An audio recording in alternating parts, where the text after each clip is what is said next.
Thank you, Adrian. Good evening, everyone. We are at the magnificent St James's Park in Newcastle upon Tyne, where the floodlights are casting their spell over one of football's great amphitheatres, and with the subplot involving an absent cast member ramping up the stakes. The fixture gods have paired these two right on cue. There is an edge to the atmosphere, an incentive for the Newcastle players, and the demand from the crowd absolutely abundantly clear. Can the tune turn that into triumph? They haven't scored in their last four without Alexander Isak, and the hole that he left last week in the Villa game was there for everyone to see. Tonight they're coming up against a Liverpool side that won the Premier League title, played some frightening football and kept that resolve last week that ensures they are rarely beaten. Now, for Newcastle, reaching the heights of the Champions League qualification twice in 3 seasons and delivering a major piece of silverware has set the bar really high, Troy. But Newcastle's record in the Premier League against Liverpool is unimpressive. They managed to win at Wembley, but the last time they beat them in the league, Steve McClaren was the boss, Siem de Jong was playing up front, and Liverpool had Jordan Ibe and Christian Benteke in the team. Yeah, it's been a long time, but this is a wonderful atmosphere, Sam. I have to say it. Can't stress it enough. This is what makes football so great. Monday night, under the lights, full house, and everyone's expecting a fantastic game. I don't think we're going to be disappointed by one moment of this game. Liverpool look excellent. Yes, they've got their defensive frailties, but that's what makes them excellent as well. They play poorly against Bournemouth and still win 4-2. Newcastle, yes, Isak's not around, but this place is bouncing. They're going to be banged up for it. I think we're up for a really good game, mate. Referee is Simon Hooper, who also likes the odd card or two. VAR is John Brooks. It's been a week where the emotions on Tyneside have been fraught. The supporters backing Anthony Gordon to the hilt while making their feelings clear about their absent striker. A re-energised Liverpool. They will have to stand up to the bare pit and retain their manager's cool composure.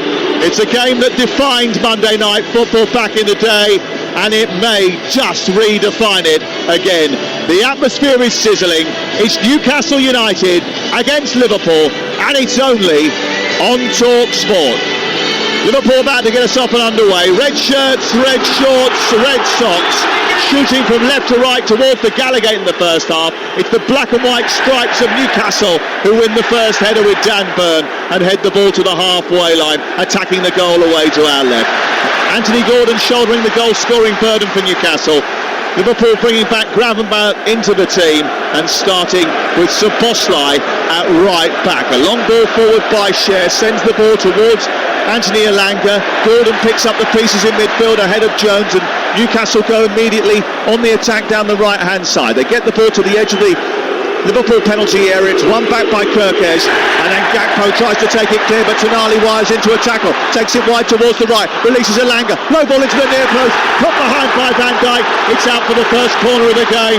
It's visceral in here. Oh my God, what a noise. What a noise. But that's Liverpool's problem. That's what happened at Bournemouth. Gakpo, simple pass to Burks, turns it over, and this Newcastle team come on the front foot. Elanga get in the corner here. This is a massive moment for this Newcastle team. Real big boys there. This is good bowling, good delivery, and get a head on it. Remember, the first goal in the cup final against Liverpool came from a set piece as well. It's going to be taken by Elanga far side. Needs a good delivery. In towards that near post is not the best. Headed away by Ekitike. Comes out as far as Trippier, who's stationed on the edge of the box. There was a hand in the air there. Whether it was a red one or a black and white one, no one's quite sure. Gakpo and Joel Linton jump into challenges and they surround the referee. Virgil van Dijk goes over to have a word with him. Bruno Guimaraes goes across as well.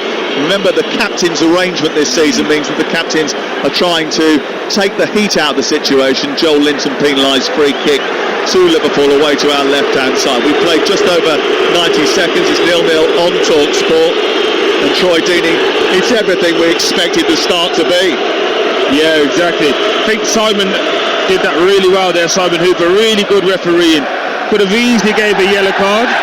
Just managed the situation. Joel Linton, high foot. Again, Virgil van Dijk running in there, moving his players away. But it's really, really high energetic start. mate, this is what football's all about. I can't keep saying it, but where else you want to be, Sam? I wouldn't want to be anywhere else, mate. Arne Slot talked about the atmosphere. He said he knew it was going to be intoxicating and more feral than usual, but he said it's always hard coming here anyway, not just because of the noise, but because Newcastle have got good players. He even cited Jacob Murphy, who caused them so many problems last season, being on the bench last week. He's on the bench again tonight. Newcastle are re-energised, they are refocused. Anthony Gordon just has a word with Alisson as he presses him away to our left and forces him into an error. He balloons the ball out towards the dugouts down in front of us, and Livramento will take a throw in the left fullback position. Newcastle refocused and remarkably resilient despite the Isaac saga. They looked solid in their opener against Aston Villa, but did lack a little bit of a cutting edge. But their home form imperious at the end of last season. Here's Salah heading the ball on halfway. Wirtz can't get there because Tonali strong arms in. But comes to Livramento, who releases Tonali, who gallops down the left-hand side of the pitch. A little flick back to Barnes. Barnes infield to Livramento. He's got Bruno Guimaraes centrally, but he goes back to Cher. They keep the ball intelligently, then flick it down the right for Trippier, who's made an overlapping run. It was a little bit too long from Cher, and it goes out of play down by the corner flag and out for a throw-in to Liverpool. 0-0. Really good start from Newcastle. They're playing the ball all in Liverpool's half, so whenever it goes back to Dan Burn, normally with an Eddie Howe team, it rotate and roll out through the goalkeeper out the other side, goes back to Dan Burn, he just flicks it in, and they're trying to make Liverpool face their own goal, cause them to make mistakes. Really good tactics as well, gets his crowd up, makes his whole fan base feel like this is going to be an attacking day, and Liverpool just need to settle, try and get Wirtz on the ball, but at the moment 2 or 3 times it's gone to Liverpool players and they've been out of play.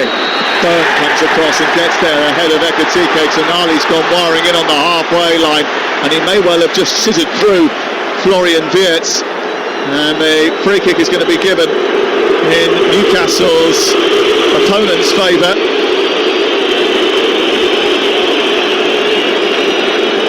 Wirtz just getting slowly back to his feet. And it's going to be a free kick to the away side, just left of the centre circle, a couple of steps inside opposition territory. Blue sky above our head. There's not a cloud in the sky. In fact, there is one, but it's miles away and you can hardly see it. It's certainly not having an impact. It's been a beautiful day on Tyneside, as it has over much of the country, and it's the perfect temperature for football tonight. Maybe not if you're playing, it might be a little bit too hot, but certainly for us, we're sitting in here in t-shirts waiting for this free kick to take place. A really high Newcastle United line, about 15 yards outside the penalty area, is set here, flicked in by Wirtz. It's too heavy, and it will go behind that line and trickle away and out for a goal kick away to our right-hand side. This is Talk Sport. It is Monday Night Football, and we bring you Premier League action whenever there's Monday Night Football. And TalkSport starts and ends the weekend usually. We started it at West Ham United, where they were beaten by Chelsea in a brilliant Chelsea display, especially after they conceded the opener. What are we going to get on the menu tonight? Ball flicked forward by Elanga. Gordon chasing down the right corner. Liverpool have got so many weapons, but Newcastle do have the ability to break briskly, and we've seen how that sort of counter-attacking can unsettle the slot machine already this season. Virgil van Dijk goes back to his goalkeeper Alisson, who picks it up on the edge of the area, and look at that pressing from Anthony Gordon. Alisson's not going to get a moment's peace. Yeah, I think that's really good play there from Ekitike. Really good centre forward play. Runs on the ball from Alisson right onto Kieran Trippier, just rolls him, and Trips has no other thought really than just throwing him down. I think it's a massive game for Wirtz here though. Again, the game's really tight, high energy. Can he be the one to just pick these cute little passes out, try and pull off the side of people and get himself involved in the game? At the moment, we haven't mentioned Salah or any of the forward players for Liverpool. It's been an exceptional start for Newcastle. However, these are problems. These free kicks that you keep giving away, they rack up over the course of the game. 6.5 minutes gone, and it's been an excellent start. It has. Wirtz is going to take this free kick over on the far side. He's going to take it short and go back to Milos Kerkez, another of the new signings. He hesitates, then clips it into an area where Dan Burn's always going to be the favourite. He's almost as tall as the Eiffel Tower. Ball out on this near touchline. Won by Salah, back in by Szoboszlai. It's a lovely cross which is headed away by Joel Linton. They do have that physicality as well, Newcastle United. Guimaraes trying to escape. Gravenberch trying to cause problems. It's bounced kindly for Newcastle, and Barnes has almost threaded that through to Anthony Gordon, but it was stopped by Jones, and then there's a foul on Bruno Guimaraes by Ryan Gravenberch. That's going to be the first yellow card of the game for Ryan Gravenberch, and we've only played a handful of minutes here, 8 minutes on the clock, and he's the first yellow card recipient of the evening. Again, those Liverpool, they've won the ball back, and it's Gravenberch who plays the pass. Curtis Jones runs across the front of it. It's actually meant for Kirkes. Turns it over again, and then in his effort of trying to get the ball back, it's a bit of a bad tackle. Fair play to Bruno Guimaraes, he's up. But again, Liverpool getting caught on their own counter. They get the ball back, and they keep losing the ball in transition. Excellent start for Newcastle again. This is TalkSport, and we're live at St James's Park, and it's 0-0, but it's been a combative start in a rather ferocious atmosphere. Newcastle always produces an electric atmosphere, but this is at the very top of their range. Newcastle want to harness it, but they must remember, both these two teams, not to get too emotional. Just right of the centre circle, the free kick is going to be given and taken by Trippier. It's a bit of an odd delivery into Tonali, who sends it to the back post looking for Dan Burn. A big elbow come up from Virgil van Dijk. He wasn't letting Dan Burn get hold of that one. He heads it out for a throw-in down by the corner flag. Yeah, well worked again from Newcastle. Reworked the angle for the middle of the pitch, out to the left-hand side. Tonali first time with his right foot in swinger.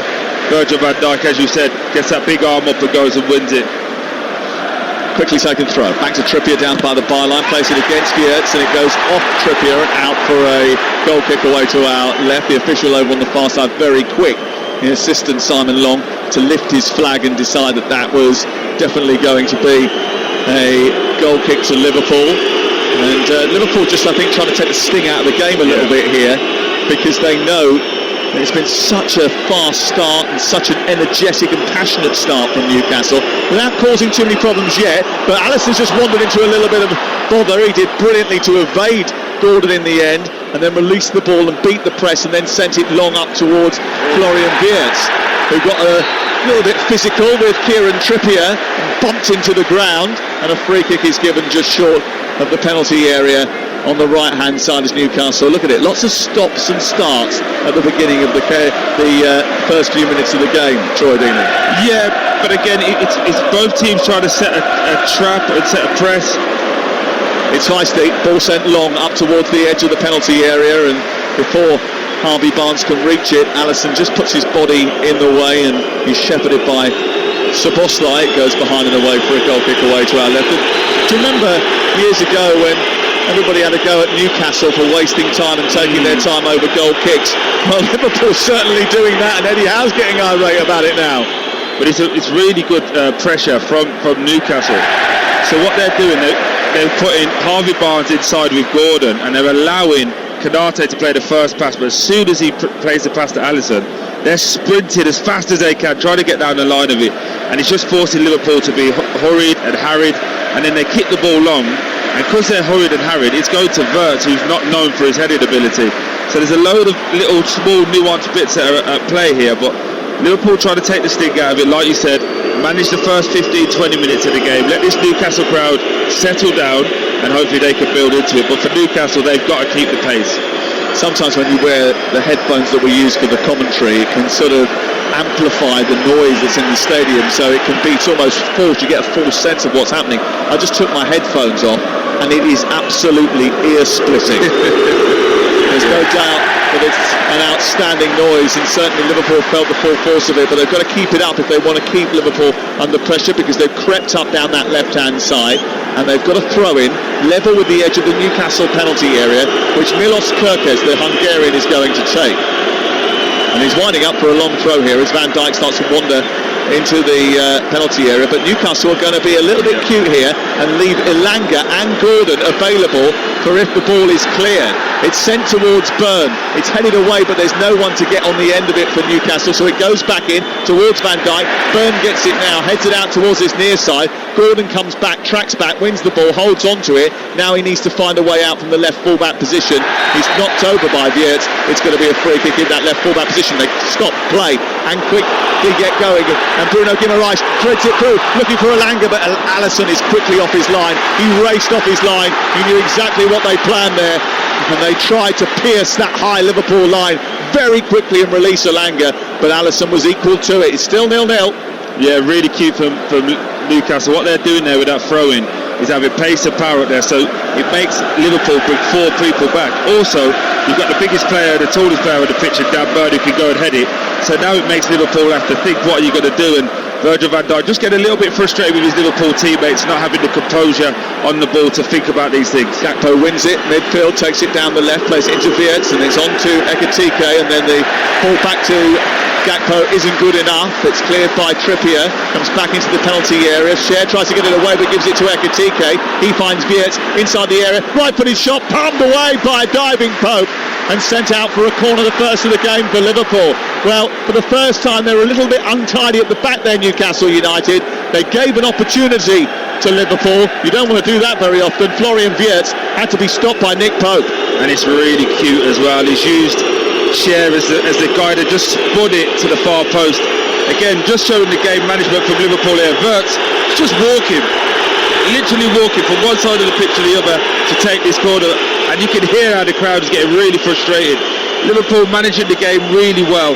Feels like Newcastle need to just get something, get a shot off, get this crowd back up, because Liverpool grown into the game now. Well, Virgil van Dijk did brilliantly there just to really wind them up by taking 3 players away to have a meeting about how they were going to approach this set piece before it came in. Wirtz sends it in towards the near post. It's flicked away by Anthony Elanga, who then has to readjust his headband as the ball runs to halfway. Eddie Howe trying to get them out because they were a little bit deep there, Newcastle. Didn't spring to go and break quickly, and it comes back via Jones towards the edge of the penalty area, but Livramento wins it. Now he's got options in front of him. Can he get the ball forward? He almost was held up by Van Dijk, had to go across the pitch rather than going forward, and then had to retain possession by guiding it back to Kieran Trippier. It's 0-0.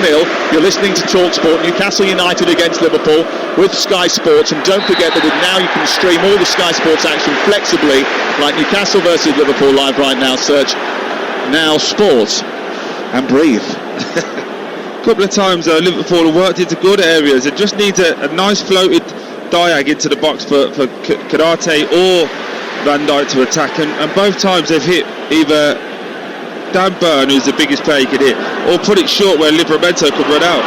Livramento, good run, gets a return ball from Bruno Guimaraes, then tries to skip his way forward past Cody Gakpo. The ball is sent into the air, but won by Elanga high up inside Liverpool territory. Wide on the right now with Trippier, round the corner for Bruno Guimaraes, whose low ball into the near post is a poor one, and it's snaffled up by Gravenberch and put out for a throw-in level with the edge of the box. 0-0 the score. Gravenberch gets it back off Trippier as he comes back in field. He's shackled by Wirtz. He goes back to halfway.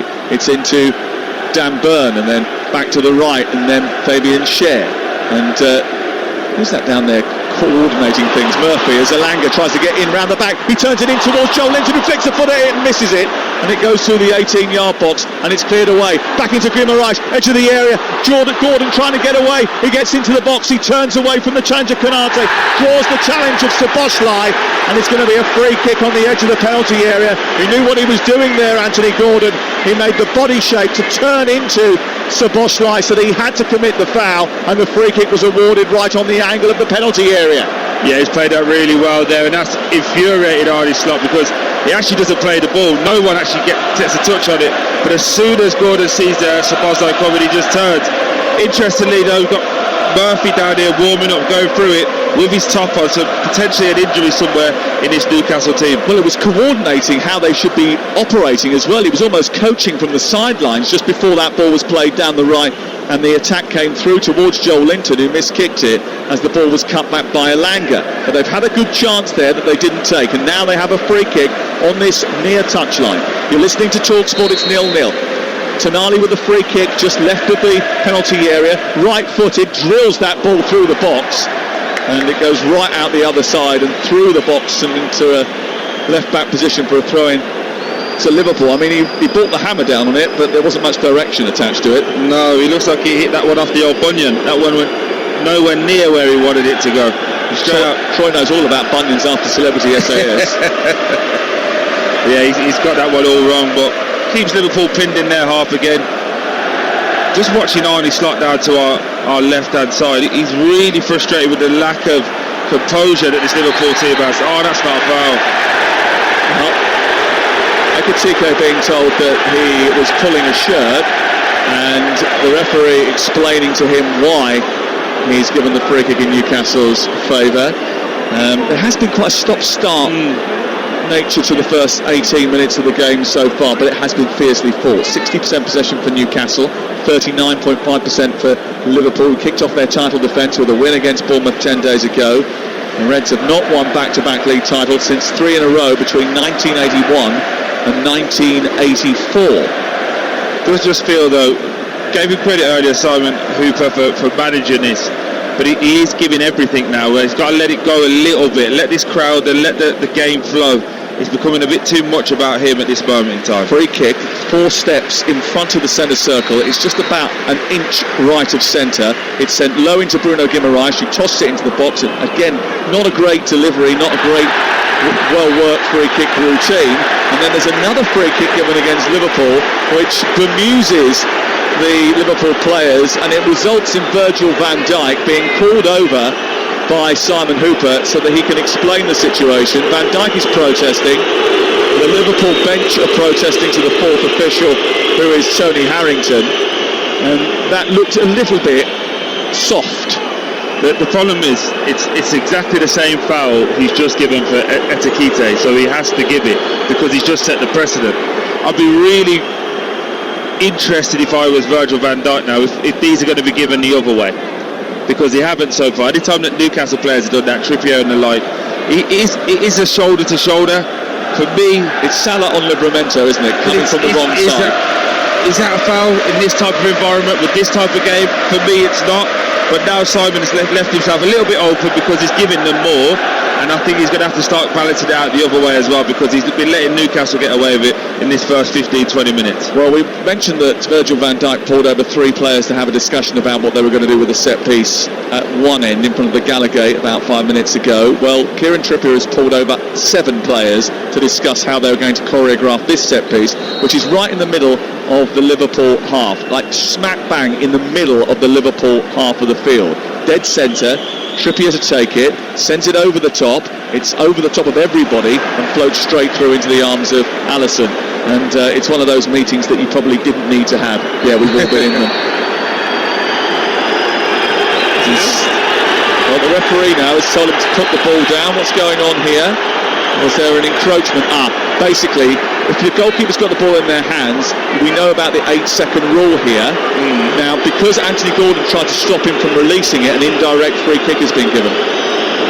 Honestly, you and your refereeing mates are doing my Swede writing. It's not my fault. I'm just telling you. You did tell him that was the wrong mistake. Here is Joe Linton picking the ball up inside the centre circle, out to the left, and Barnes trying to take on Szoboszlai, stuck with him well. On the overlap is Livramento, gets to the byline, pulls it through the penalty area. Alisson gets there ahead of Gordon. It's a good save. Alisson wants to get it forward quickly, but he declines the invitation to get it up to Wirtz, who made a option for him. Ekitike went on a run as well. He's trying to bully Cher, runs into him. It's Cher who comes away with the ball, and Newcastle come away with the ball, and Joel Linton in central midfield. 0-0 the score. It's a fiery atmosphere. Down the right it goes. Kirkhead's got to try and stick with Elanga. It's Kirkhead who wins the challenge, puts it out, and it goes out for a throwing down by the corner flag for Newcastle United. 0-0. We've played 21 minutes. This is TalkSport on a Monday night. Remember, tomorrow night we're round the grounds in the Carabao Cup. Sharp focus on Wolves and West Ham United, I'm sure, tomorrow night. I'll be at Sheffield Wednesday Leeds. We've got Grimsby Manchester United on Wednesday night as well. But it's going to take a lot to top the atmosphere here this evening. Here is Bruno Guimaraes, tucking it back to halfway, collected by Cher. And then through the centre circle it goes, and Burn all the way back to Nick Pope deep inside his own half. Troy, we've played a quarter of the game now nearly. What have you made of it so far, and what has it told you about the possible outcome? so far I've got it that it's all Newcastle. They're the ones with control. They're the ones dictating the tempo and the style of play. Livramento's gone on a journey upfield. He's done well. He's played in Gordon, who's then sent it wide to the right. Trippier, first time ball into the centre. Didn't catch it right. Was hoping that someone was going across the near post, I think. Very quickly released by Alisson. It comes through to Ekitike because Cher dived in, but somehow he just got caught under his own feet there, Ekitike, and didn't escape away. And that was a let-off for Newcastle United because Cher had gone steaming in and completely missed the ball.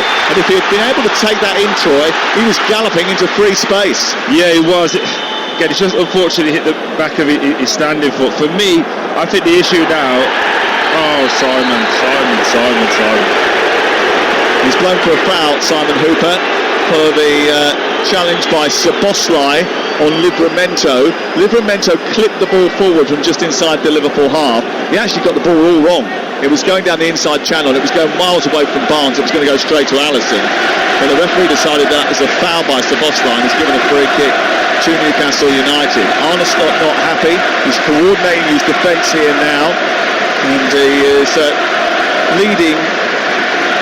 leaning on Spike Hushoff, who is one of his assistants, to try and ensure that they get the setup correct here from this set piece. And set pieces haven't been great so far from Newcastle.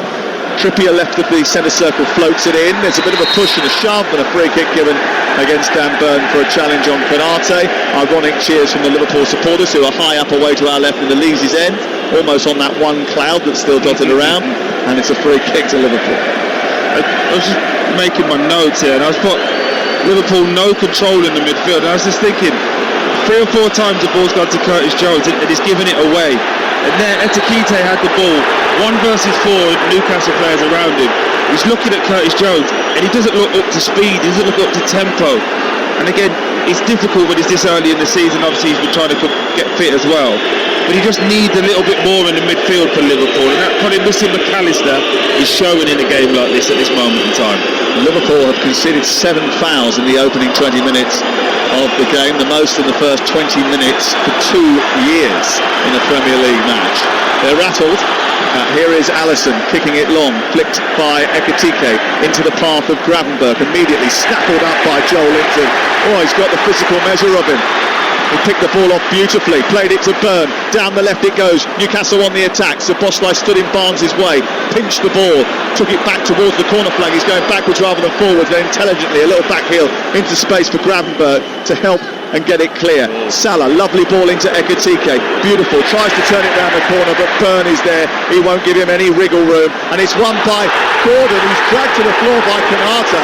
That was cynical, and bearing in mind what we've seen so far and the bar that has been set, that's got to be a yellow card. Has to be a yellow card, and Simon's pulling the yellow card out.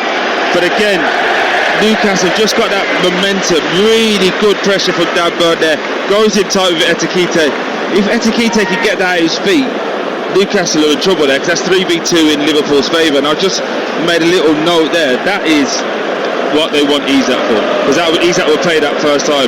Ekitike getting up to the tempo, getting up to speed, too many touches, bang, Newcastle back on the front foot. Remember we had that conversation before the match, and I said to you, and you said as well, that midfield battle is going to be all so important. The physicality of Joel Linton in there is causing problems for Ryan Gravenberch, who seems at times to be finding it very difficult, because just him and Curtis Jones at times in there, they're losing out because Yates is not going to get back and add to that number in the same sort of way that maybe McAllister would do. Free kick quickly taken by Trippier to the left of the area. It's on to Gordon. Gordon to the overlapping Elanga, who digs across out to the far post. He's headed away by Van Dijk, but comes back. Barnes volleys it, drops inside the area. No one can get on the end of it. It's cleared away by Gravenberch. Back in by Tonali to the edge of the box left side. Newcastle on the attack once again. They have to go backwards rather than forwards. Elanga was fouled this time and the referee didn't blow his whistle. But Pope is in possession away to our right-hand side. It's fast, it's furious. It's Newcastle on a Monday night under the lights.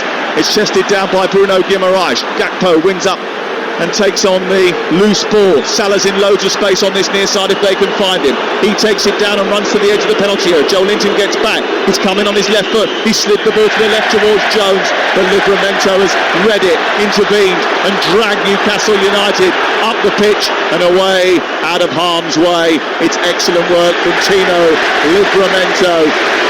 Thomas Tuchel said he left them in the under-21s to experience tournaments and show a bit of leadership. He did that during the summer. He was one of England's best players as they won the under-21s, and he's come back even better than he was last season. He's a terrific footballer. So is Joel Linton, who bounds forward, chest poked out. He sends it left into Barnes, into the advanced left position, taking on Szoboszlai, who goes across and covers the ground well. Hems him by the corner flag, but Barnes comes infield, releases Livramento. Livramento back to Barnes again down the left side of the box. Lots of people back for Liverpool, but it comes in towards Gordon, who heads the ball over the top of the crossbar. It lands on the roof of the net. Really good play from Newcastle. Ashley Barnes on his left-hand side, just toying with Szoboszlai. Harvey Barnes. Ashley Barnes would have been really happy with that cross. Harvey Barnes cuts back in on that right foot and puts a lovely ball into that back post. Again, not a natural header of the ball, Anthony Gordon, but that's one, as a striker, you'd want to go and head that. Probably should hit the target. Yeah, he did well to get up there, I think, actually, because he's not the tallest either, is he? But, you know, he showed that he could be someone to attack the ball at least. It was just over the top of the crossbar, but it had Liverpool panicking for a moment. It should have been Newcastle that were panicking there, but they weren't, because Gravenberch's ball wasn't precise enough to Ekitike. Gordon's won that ahead of Konate. He sent the ball back to Barnes, back to Gordon, back to Barnes, edge of the area, right side is Elanga. Gordon inside the box, Joe Linton arriving on the edge, Elanga's crossing towards the near post, Gordon is there, and it's saved by Alisson. Right at the very last. Well, the wind is in Newcastle's sails. They're using the speed of the wingers down the left and the right. Elanga getting to the byline, producing the cross this time. Gordon getting across his marker, and he just couldn't find the finish. They've given it away. Liverpool again, more pressure from Newcastle. Down the right it goes, into Elanga. His cross, Gordon's header is just narrowly wide. They're knocking at the door all right. All Newcastle. Again, we were speaking about it earlier on with Wirtz. This game looks too quick for him. He might have to come off, Sam. He is literally giving the ball away. He looks like he's blowing. The ball is just going into him and it's coming straight back. Kirkes gives it into him. He gives it into Wirtz. Loses the ball, and then Newcastle come down that right-hand side. Lovely ball in from Elanga. Unfortunately for Gordon, can't aim his header at the goal. But Liverpool look all at sea. Newcastle need a goal at this moment. He's had 12 touches so far, one shot on target, 6 passes. His accuracy 83.3% so far. He's conceded 2 fouls, but he has won one as well. Most Salah stats probably more troubling. No shots, 6 touches, 5 passes, and he's only completed 40% of those passes so far. Mo Salah, who has been very quiet in the game. Yeah, he's out here on his right-hand side, and Livramento is obviously just enjoying that because he's so quick. But with Mo Salah, who wants the ball, then wants to run. At this moment in time, Liverpool needed running without the ball. They needed drop it deep to run in behind and create that space. But if you can't build up as a team, which Liverpool can't at this moment in time, you've got Virgil van Dijk moving Gravenberch on because he wants him there. You've got to get this team higher up the pitch. You've got to get the pockets in behind this Newcastle midfield, because Wirtz is in there. If Konate would have seen it, he was in on goal there. So Konate's got the ball on the edge of the centre circle. Wirtz has made a brilliant run in between the 2 centre-backs. If he gets released, he's over the top. He's got space to run into because the line is so high. But he didn't play the ball, Konate. He was reluctant to do that. Now he has played it, and there's nobody there, and Dan Burns is going to head that away. Yeah, again, I can see why they're looking at Mark Guéhi. I like Konate, big, physical, strong centre-back. Doesn't have that finesse on the ball, doesn't have that option, in my opinion, to look past the first pass. He needs to go beyond it there. And again, Newcastle just setting the press on Virgil van Dijk so he doesn't have time on the ball. And as soon as it goes to Konate, they all go like a pack of wolves. Ball sent long through the middle of the pitch by Liverpool. Alisson's long kick goes to Nick Pope. It was one goalkeeper to the other. When Liverpool have the ball, immediately you see Newcastle go man to man all over the pitch. They want to make sure that no player has time and space on the ball. Oh, given away by Konate. It's been robbed, and Tonali is steaming away into the penalty area. It's Tonali to Gordon. He leaves it. Barnes is coming in, so is Elanga, but Alisson comes steaming out of his goal and slides across the floor and gathers it up just in front of Elanga. And it's a missed opportunity for Newcastle United, who won the ball on the halfway line, broke away with Tonali. Konate making the mistake, but they couldn't punish them. Gakpo at the other end gets to the penalty area, goes one way, then the other, produces a cross, blocked by Trippier. Jones takes over in the left wing position. The game at 100 miles per hour. It's absolutely foot to the floor, full throttle stuff on TalkSport. Ekitike into Beards, edge of the area, back to Ekitike again, puts it out of play. Shoddy that. Yeah, it is. But weirdly, Ekitike not having much of the ball, is coming deeper and deeper and deeper. And again, this is why they're looking at Isak, because Isak will be in the box here, forces Newcastle to back off. But unfortunately, Verts has got it, looking to slip the ball in, plays it to Ekitike. He tries to play to some on-rushing left back that he doesn't know is there. He plays it straight out for a throw. That invisible left back. It happens to the best of us. You're listening to Newcastle United 0, Liverpool 0 on TalkSport with Enterprise Rent-A-Car. Whatever it is, they're here for it. We're here for it as well. We're live at St James's Park on a fascinating night.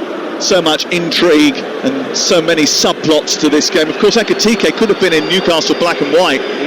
At one point this summer, they were trying to snaffle him from Eintracht Frankfurt. He ended up at Liverpool, and we think that will probably happen to Alexander Isak, but there's still a week to go in the window. Anything can happen. I think for the first time after 33 minutes of the game, Newcastle have just tried to catch their breath, tried to catch a second wind, and unfortunately for Liverpool, because they haven't touched the ball a lot, you've got 5 players in Gravenberch, Jones, Konate, Van Dijk and Szoboszlai, all just passing the ball around with no real tempo. Newcastle just dropped off to a low block and say, go on then, try and do something. The ball has been moved too slow, and Arnie starts getting very agitated just down below us here, because it's one tempo. While Newcastle at this moment are feeling tired, you've got to kill them with quicker passing. Yes, you can be safe, but quicker, like that. Wirtz gets on the ball in between the lines and sends it out towards the right. It's Salah who takes it on and then sends it centrally to Szoboszlai, whose chip cross is deep to the far post, but it's not a great delivery. It goes straight out of play. Missed by Gakpo, got caught under the lights maybe, and it goes out to that invisible full-back again. Told you, it happens to the best of us. But I do also think that was better there from Liverpool. You've got to slow it down, but because Newcastle are trying to catch a breath, you've got to be brave, you've got to be cute. Newcastle turning the ball over a little bit more. Newcastle could be in front if only they had a star striker. Here on the left-hand side, the ball collected by Gakpo, back to Gravenberch, who's going to shoot from distance and into the corner of the net.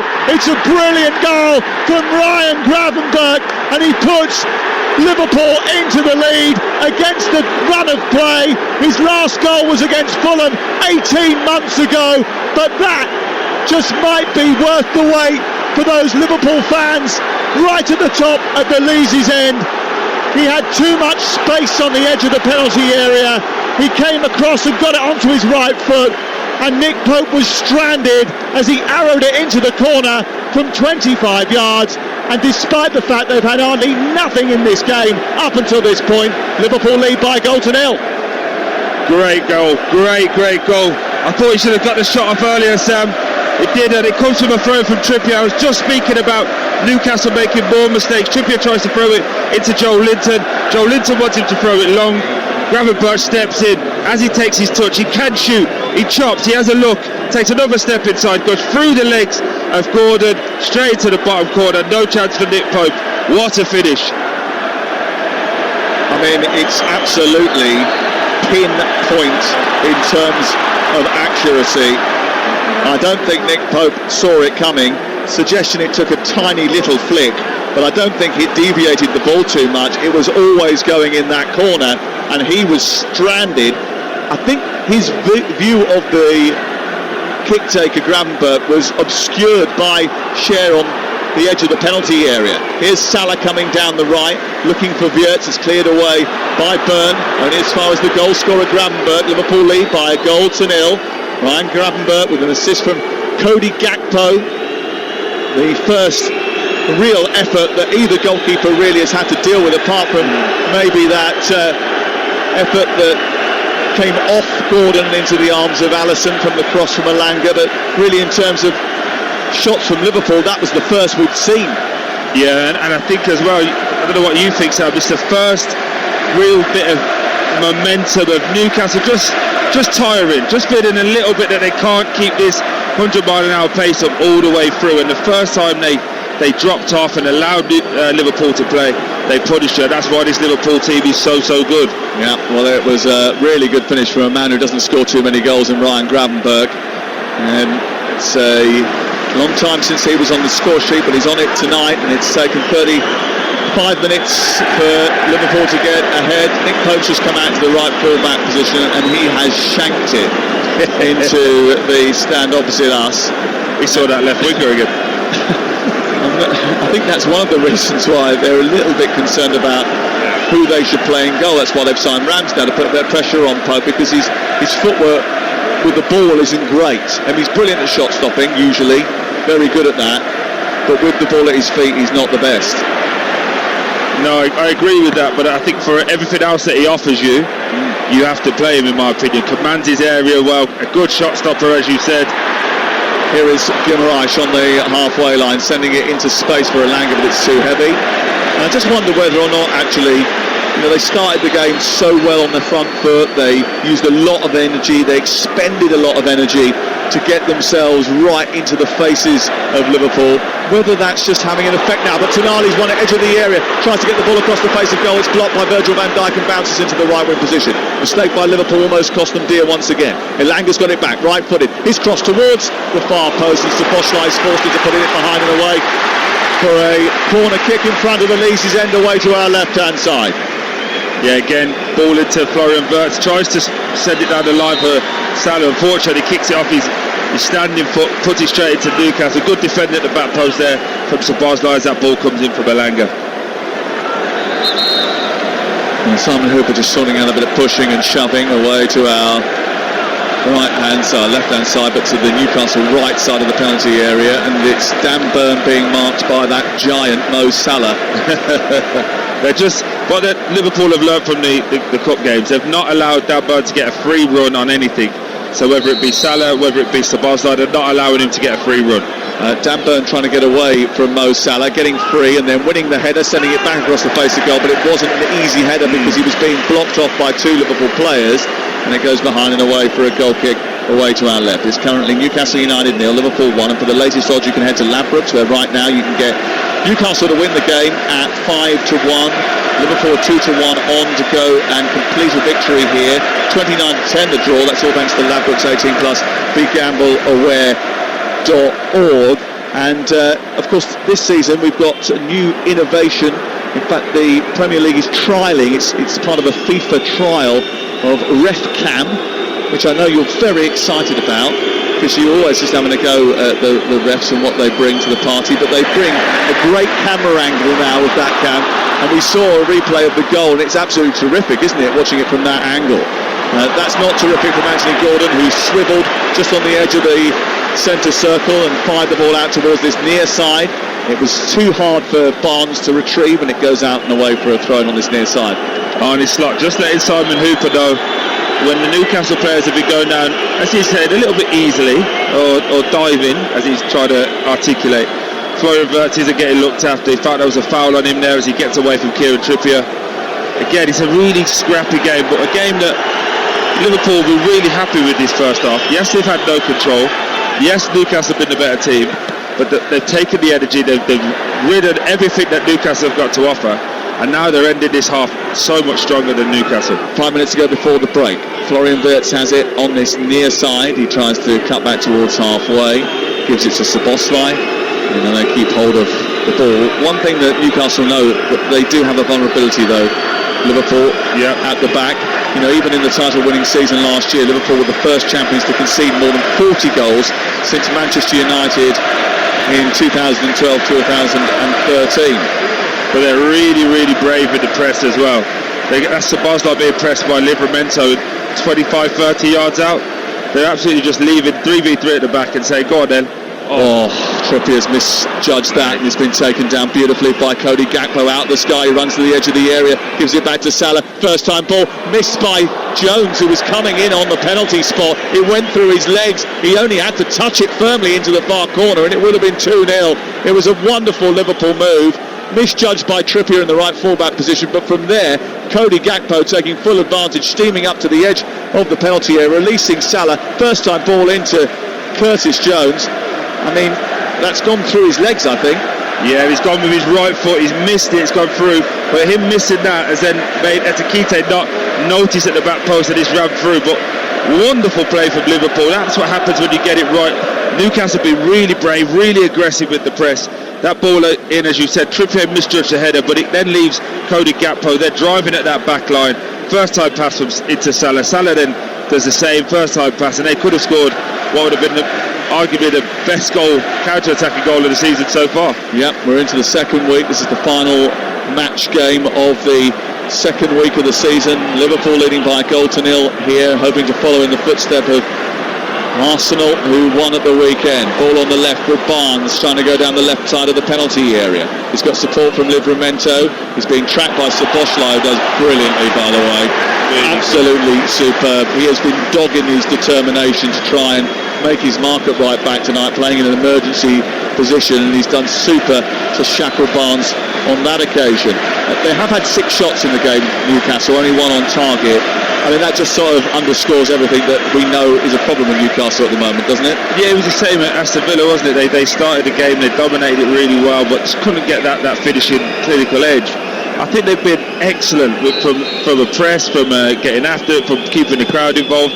It was just that moment where they, 34 minutes, where they just came a little bit, 2 seconds they want to catch their breath, which is fine, but then Liverpool just have that shark, that killer instinct in them to go, right, now's the moment to go and get after them. It was a little bit of a dicey ball from Livramento, and put Joe Linton under all sorts of pressure, but Liverpool then committed to try and attack. They lost the ball, and now Bruno Guimaraes has sparked a counter.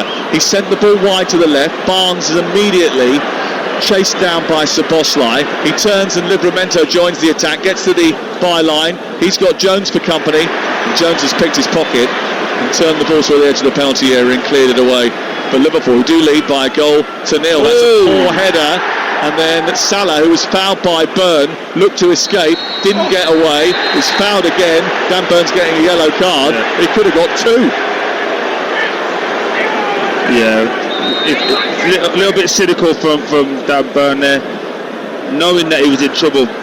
Again, Etikite for me, I know he had a good start last week, but it just looks like the pace of this game, him, Wirtz, looks like they just got to him a little bit. Not used to this high energy, this high press. He has to get a second win, but his 1v1 at the back there was Shaw, and if he had that extra little 5% in him, I think he could get away and run him. But Salah backing it up, good play. Dan Byrne making a good foul for Newcastle. Well, we've nearly played our 45 minutes. It's 1-0 to Liverpool. The goal coming after 35 minutes in favour of the away side. Against the run of play largely. Certainly Liverpool were on the back foot for the first half an hour of the game, but Liverpool with their first spell of possession, and Anthony Gordon has just gone wiring into Virgil van Dijk over on the far side. The ball had gone. Virgil van Dijk was taken out by Anthony Gordon, and the man who was once wanted by Liverpool, was once on the books of Liverpool, is going to be the latest recipient of a yellow card. He went steaming in. He went in at a ferocious pace, and Simon Hooper has no choice but to give him a yellow card. I mean, it might endear him to the crowd, but it certainly isn't going to endear him to Virgil van Dijk. There's nowhere near that as well. Just takes out Virgil's standing leg. Look, it's a yellow card, but it's a frustrating one. And just watching the Liverpool coaching staff just down to our left, they feel that it should be more than that. Again, for me, he hasn't even tried to play the ball there. It's that one where you're chasing down, you're trying to get the fans involved. It's a little bit of a naughty one. Virgil's feeling this, by the way. And now they've sent Simon Hooper to have a look at VAR. He's going to be sent off, Anthony Gordon, and he was sent off here in the FA Cup game against Brighton, and this will be the worst possible development for Newcastle United. Simon Hooper is going over to the monitor to have a look at the VAR advice, which is to send off Anthony Gordon for his challenge from behind on Virgil van Dijk for serious foul play. It's reckless though, isn't it? That's an element that they'll look at. The pace. They think it's more than reckless. They think it's serious foul play. But it's the pace in which he comes in. Look, for me, it's an orange. It's an orange. It's a real strong yellow card, but I think he's going to be sent off. He dives in, does his studs rake down the back of the Achilles of Virgil van Dijk. On the outside of it. It's on the outside of his foot, but what that does then, it keeps Virgil's foot planted as his two legs come through. Okay. For me, I think he'll probably get sent off. Let's hear from Simon Hooper, who's going to announce his decision.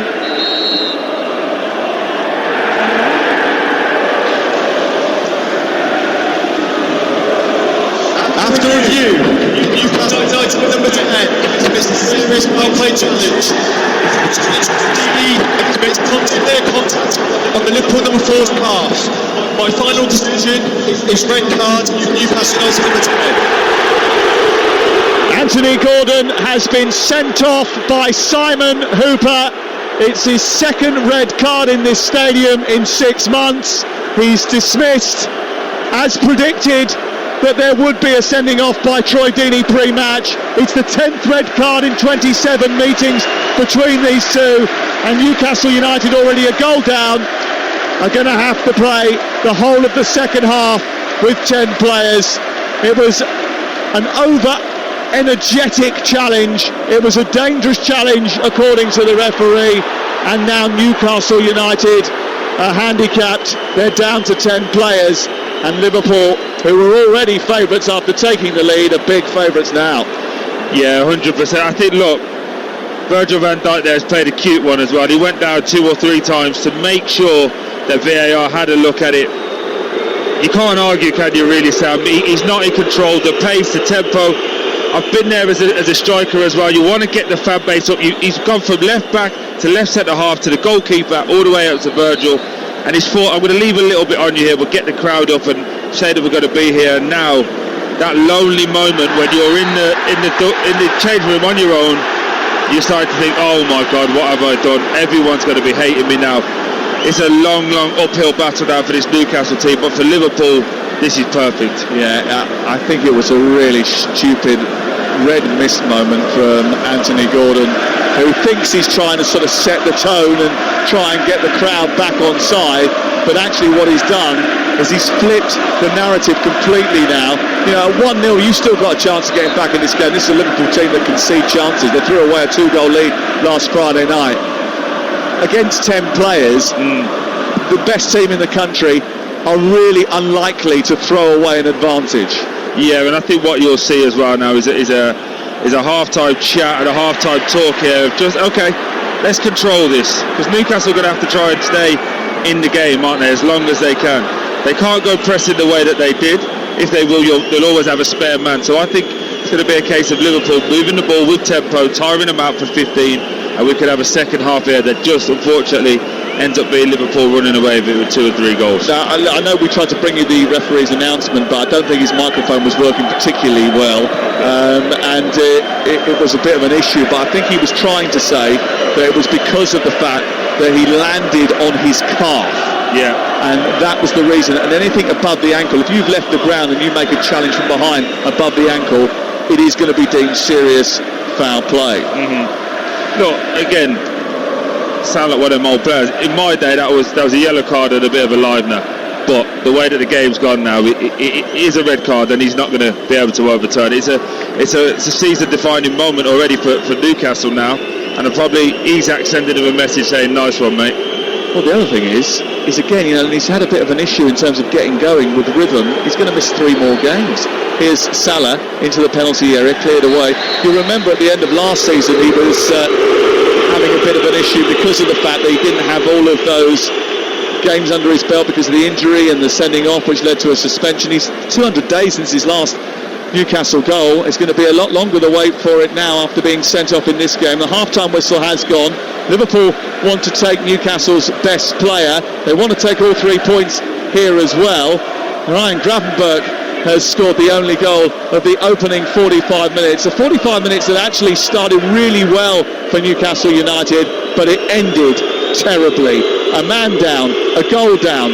Half-time at St James's Park, Newcastle 0, Liverpool 1. Liverpool had just 4 touches in Newcastle's penalty box in the first half, the fewest in a first 45 minutes of a Premier League game since February 2021. But they've started the second half on the front foot, and they'll have a lot more room now. They're playing 10 men. Here's Gakpo, edge of the area, right-footed shot, hits the back, comes back towards Ekitike, and he hits it low and hard off the inside of the post, and it's the perfect start for Liverpool at the beginning of the second half. Ekitike sends the ball into the far corner beyond Nick Pope, who was once again unsighted. A brilliant effort from Ekitike, who continues his fabulous scoring record in English football.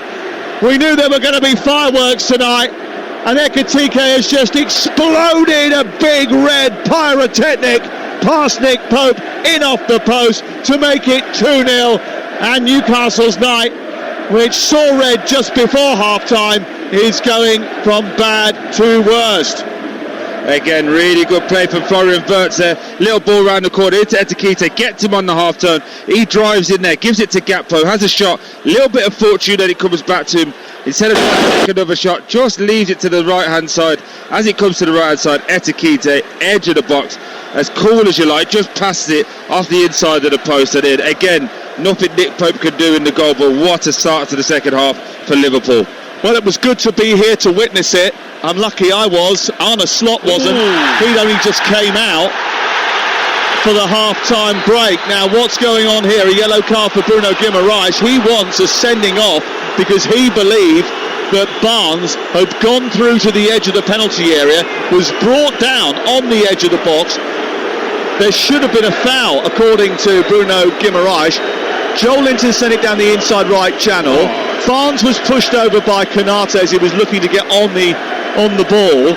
Now, was he shoved to the ground? Yes. Should it have been a foul? Yes. Will VAR look at it? No, because it wasn't a denial of a goal-scoring opportunity. He was going away from goal. And I totally understand why Bruno Guimaraes is frustrated there, because of the standard that Simon Hooper set in the first half with what he considered a foul.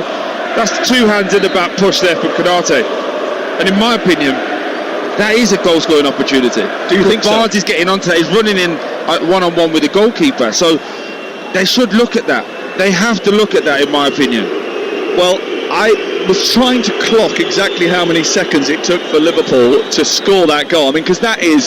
we've had an amazing start to the second half, a sort of breathtaking start to the second half. But I think it was under 25 seconds. It's being clocked at 23 by one of our colleagues. But when I looked up at the clock, I thought it was even quicker than that, I must admit. Yeah, I do. Again, it's a lightning start. It's a lightning start. I'm just looking here. Again now, fireworks and tempest flare in here. It's getting a little bit tasty with Newcastle feeling that everything's going against them. Again, that goal just at the start of the second half there, 26 seconds. It came from a long ball straight up into Joel Linton that Liverpool win, and then a little touch from Florian Wirtz, a little cute touch around the corner, gets Liverpool on the front foot and they go and score. But Newcastle just need to compose themselves here, try and just weather the next 5 minutes, give themselves a platform to go and just at least be competitive, because if it goes this way, Liverpool are going to score 3 and 4. Well, Ekitike, what a start to his Liverpool career, and Isak may well be on their radar, but he certainly is delivering what is expected of him as Wirtz takes the free kick from this near side. I mean, some people weren't even in their seats when that goal went in. One of them was Arne Slot, the Liverpool manager. He missed it. He came back out and someone was celebrating in front of him. He was like, what's going on? Someone had to relate to him. He was 2-0 up. He was trying to get his coffee, wasn't he? Just get a little coffee to level himself out. But again, it's been a great start. For Liverpool, we can say they've got flaws. We can say that they're not at their best in terms of everyone being fit and available. But they have this winning mentality, this killer instinct of going, right, let's take the game away from another team, and they've done that twice today. They've not been great, but they've had 2 opportunities to score and they've done it both times. And they also have got weapons. Oh, of course. They've got unbelievable weaponry, and we know what they're trying to do to add to that arsenal. Here is Szoboszlai down the right hand side, getting forward and pulling it into the 6-yard box. And there's a little bit more aggressive from Szoboszlai getting forward because he can afford to now, because he doesn't have to do as much work going back the way because they've only got 10 players, Newcastle. Yeah, and again, there's a little bit, so we're going to keep talking to it. With Szoboszlai going down that right-hand side, he whips a great ball into the 6-yard box. It's cleared by Newcastle, but Etikite's at the edge of the area. He wants a cutback. That's why I think they're looking at Isak. Again, he's a great player, but that poacher mentality to be in there. Yes, you've scored 1, go and get 2, go and get 3. The best strikers, all in moments like this, they go, right, here's how I can get ahead in the tally. And I just feel he hasn't got that killer instinct just yet. He will learn it, and obviously it's really difficult to say when someone scored 2 and 2, but it just feels like he needs to just realise he can get some cheap goals by just being in that 6-yard box.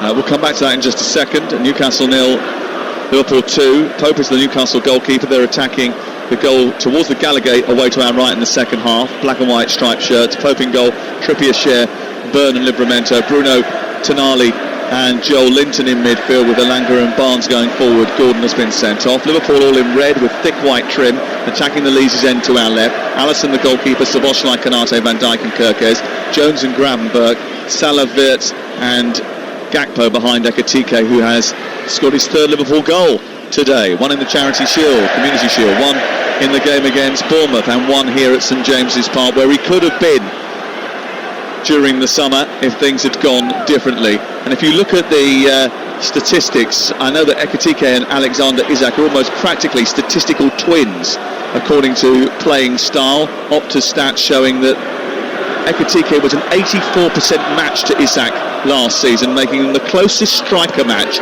in major European leagues over the last decade. I can give you the pamphlet if you want, Troy, because I know sometimes you want some bedtime reading. Here's Konate moving up to halfway, sends it to Szoboszlai. He's got Salah in front of him. He's got a bit more room now as well. Wasn't effective in the first half, but might grow in influence in the second. He plays it into Ekitike, who looks to turn edge of the area. Wirtz, back to Ekitike. Lovely touch by the German. Ekitike eventually was snaffled up by Guimaraes, who came across to win it. Then there's a bit of a collision between Ekitike and Tonali off the ball, which means that there is a free kick over on the far side. But that exchange between Ekitike and Wirtz, another example of the growing connection between the two. Yeah, I think he's just got to get that shot off a little bit quicker there. He tries to take an extra touch. Again, just getting up to speed with the Premier League.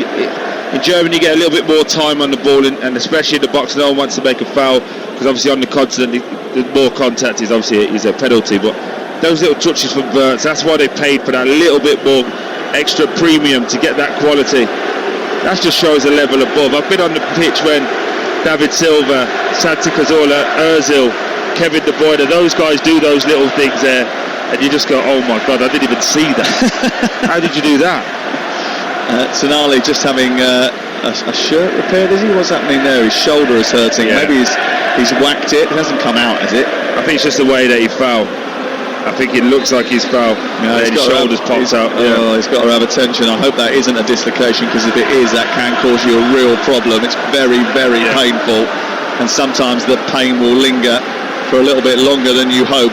Yassir Al-Ramayan, who is the governor of the Public Investment Fund and the chairman of Newcastle United, is here today. He's high up behind us, just watching on, and he's very glum-faced at the moment after Newcastle, after 35 minutes in control of the game. You know, they were the best team in terms of attacking sense. They'd missed chances, probably 2 or 3 good chances they'd missed before the goal from Gravenberch, then the sending off of Gordon for a challenge on Virgil van Dijk, and then 25 seconds into the second half conceding yet another goal, and that really has put Newcastle United on the back foot, and they've got a mountain to climb. They ain't going to get out of here with anything unless there's a major meltdown from Liverpool. But they did throw away a 2-goal lead against Bournemouth. Tomorrow night, 7 o'clock, Carabao Cup special with Adrian Durham, Stuart Pearce and Scott Minto as we go round the grounds. We've got live commentary of Sheffield Wednesday Leeds on 2. On Wednesday night, Everton against Mansfield is on 2 in the Carabao Cup, and Grimsby Manchester United is live on Talk Sport. Natalie Sawyer, Jim Proudfoot and Dean Ashton will bring you the action.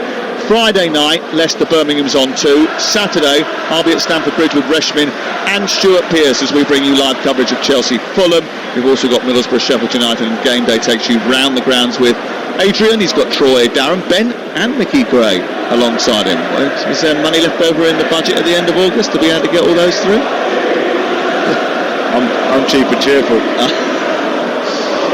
Sunday will be at the game between Liverpool and Arsenal. Looking forward to that. Game day live from 1:30, and Aston Villa Crystal Palace is a live commentary 7 o'clock on Sunday night. Looking forward to that as well. Tonali, well, that doesn't look particularly good. He's still over on the far side getting treatment. The hope is from the Newcastle benches that he will be able to continue. That's the last thing they need, is another setback and him disappearing. But Jason Tindall is calling for some assistance, and Lewis Miley, I think, is going to have to come on. He's certainly going to have to be ready to come on should Tonali be unable to continue. Ball out over on the far side as we get back underway here at St James's Park. Black and white shirts attacking the goal away to our right, thrown in by Livramento. Tonali still on the halfway line waiting to come on. He's allowed to come back on now, which pleases everyone. We played just over 10 minutes of the second half. It hasn't started particularly well for Newcastle. Conceded so early at the beginning of this second period. They're going to take a long throw from the far side as they look to wind up and send the ball into the penalty area and try and cause problems for Liverpool from this long delivery from Livramento. It's into the near post, flicked on by Livramento, by Joel Linton, but head away by the defender. Comes back out to Guimaraes, and Bruno Guimaraes gets above the marker and heads the ball in at the far post past Alisson, and Newcastle United are back in it. How on earth did Bruno Guimaraes get above his marker and head that ball home?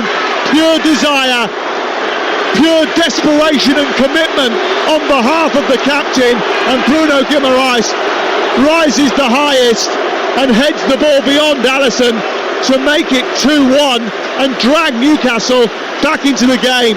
Tonali comes over to the near side to grab a couple of painkillers, but they've eased the pain with that goal, Troy Deeney. Yeah, it's great play, good ball in the box. I have to say, it's all about want and desire for Bruno Guimaraes.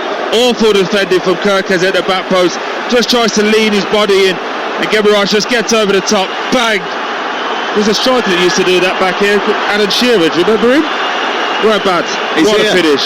Up there, behind you. Won by Elanga, and Guimaraes on halfway. Goes against Guimaraes. Now, he's on a yellow card, so he's going to be very careful, although he says, trust me, I can handle those situations. The white heat of being booked. Trippier now having a word with him, just trying to calm him down.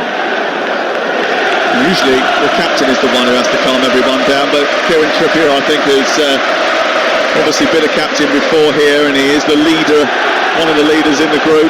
Even if Bruno Guimaraes wears the armband these days, he's got Newcastle back into the game. And it was quite a surprising intervention, because that long throw did a little bit of damage. Gravenberch got the header away initially. It came straight back in from Livramento, and it was headed home by Bruno Guimaraes.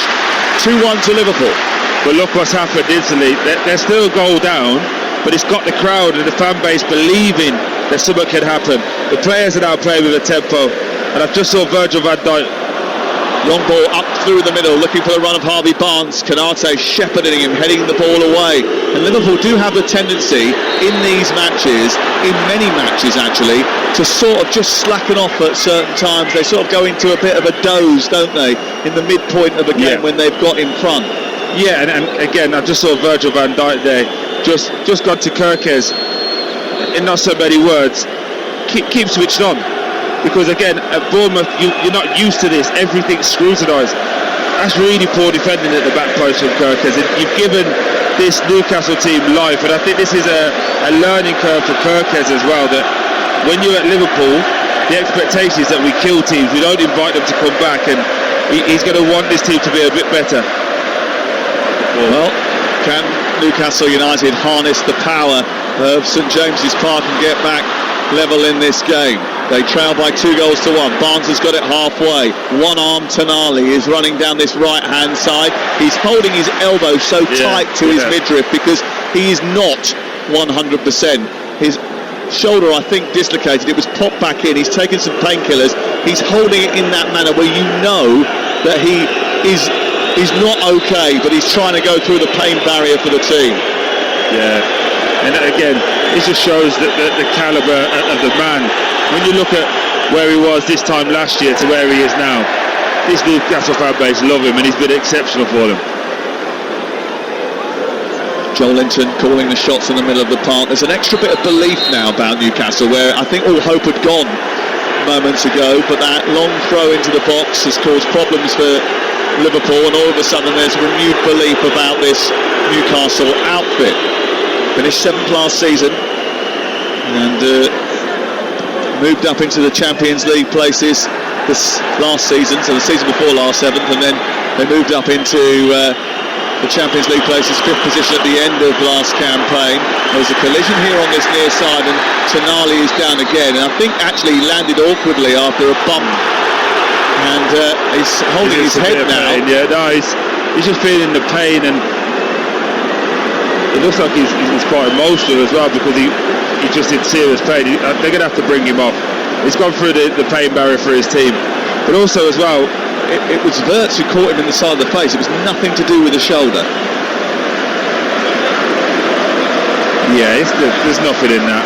Nothing in that. He's just trying to be smart and get him to have a look at it. But again, we're looking at Liverpool, Gravenberch on a yellow card, Konate on a yellow card as well.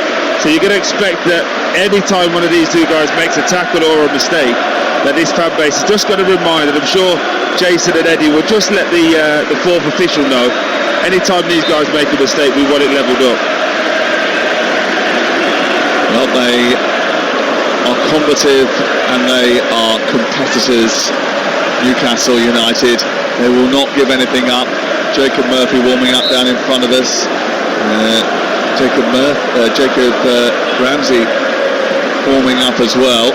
So the ball's thrown in from the far side into Joel Linton, headed into the air, away by Konate into the right full-back position, and this kick by Gravenberch, and then Joel Linton is across there, and it wins the throw-in over by the corner flag, and Joel Linton is acting as the conductor of the orchestra behind the goal away to our right. He wants some extra noise, and remember, from the last long throw they caused a little bit of chaos, and they're going to try and do the same again, Troy Deeney. Yeah, it's coming in for that left side for Livramento again. Newcastle, big, strong outfit. Just expect them to try and cause some chaos and get the ball to just drop in and around there for Bruno Guimaraes and Elanga. Wouldn't be surprised if this is short as well into Kieran Trippier for him to cross it. Livramento with the throw in towards the near post. It's missed by everyone, and Van Dijk has to take charge, but Dan Burn is there, and I think an offside flag went up. Always a corner over on the far side, and it's going to be a Newcastle corner.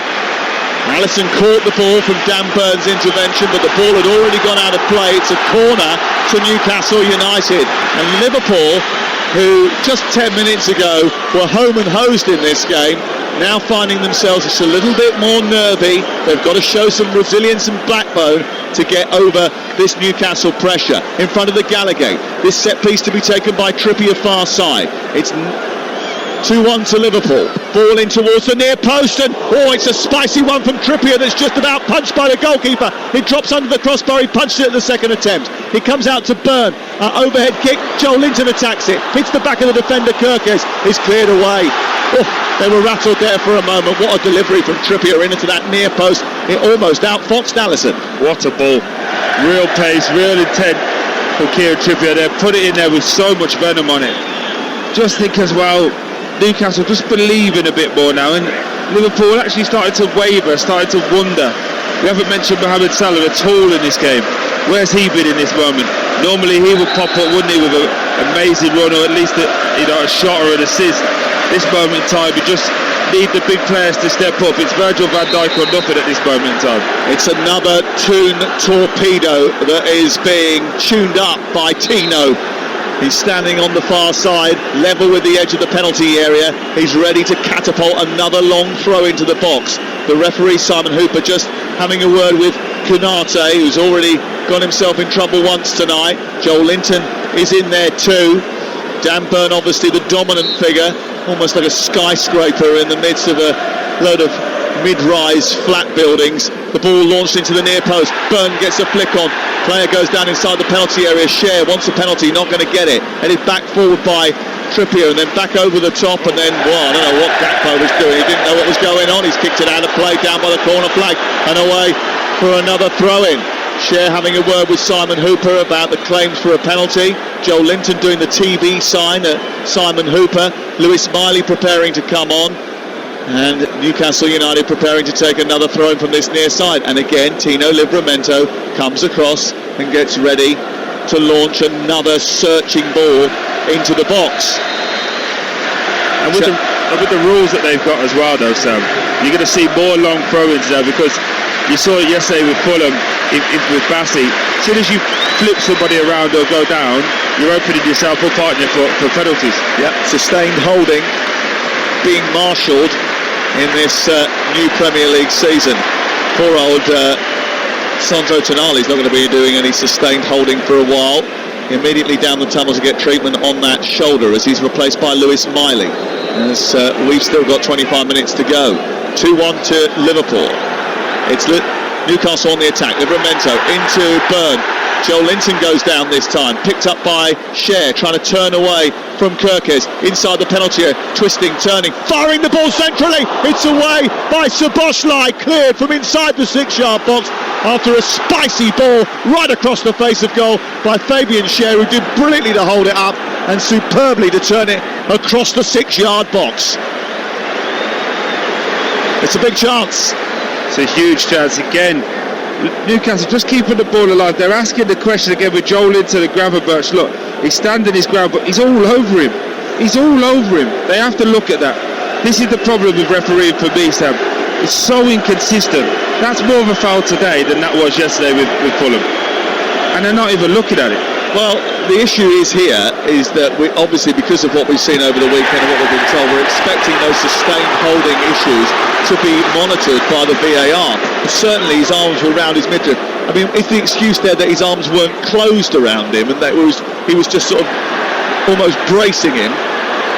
Here is Bruno Guimaraes trying to get the ball forward. Stopped by Gravenberch. Ekitike takes it out of play on this near side, but the blood is up amongst the Newcastle supporters and certainly amongst the players too. And Eddie Howe and Jason Tindall just talking through their tactics. Newcastle United 1, Liverpool 2 on TalkSport with Sky Sports. Don't forget, with Now you can stream all the Sky Sports action flexibly.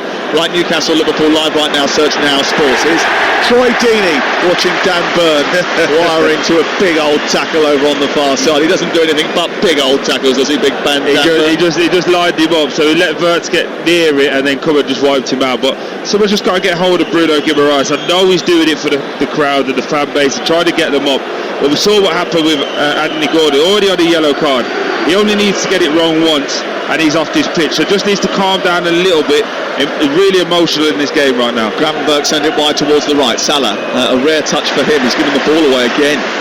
Comes back in the right wing position to him and he funnels it into Konate. Now Curtis Jones has it and Liverpool try and just get on the ball and take a bit of the sting out of the game. I must admit, over the last 15 minutes, as Gakpo sends the ball to the back post towards the edge of the 6-yard box and it floats behind and away for a goal kick. For the last 15 minutes, they've had all of the ball, Newcastle. They've pinned Liverpool back inside their own half, and you wouldn't know that they were down to 10 players. No, and that's a great effort from Newcastle as well, because when Liverpool score so early in the second half, it would have been easy to throw the towel. It would have been easy for them to sit back and feel sorry for themselves, but they've gone again. They've got character, they've got belief, they've got pace in this team. And I just think again that some of the new players, Kirkes, Wirtz, Ekitike at times, were really sloppy in their decision making.